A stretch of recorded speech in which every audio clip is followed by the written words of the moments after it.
Čus lidi, jo, vítám vás u mého videa. Dneska asi budeme hrát třeba za max a dáme ji na 11 třeba. To je 40 pohárků zhruba. Tak jdeme na to. Jdeme si Brawl Ball. Jo, tak já mu to vystřihnu. To je první hru, jsme krásně vyhráli.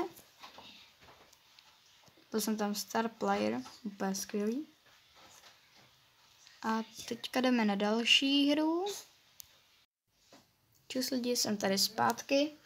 Vyhráli jsme teďka další hru, ale tu minulou jsme prohráli, nechtěla jsem vám to ukazovat, bylo by to trapný. Kurně, já to nestihl. To nevadí. A máme plus 15 a máme mixku na 10. ránku. Hele, víte co, když je to tak strašně krátký, tak bych teďka rád pušnul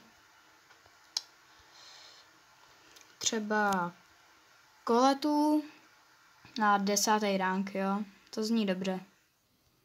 Tentokrát vám to asi nebudu vystříhávat. Nebo teďka tu první hru vám vystřihnu.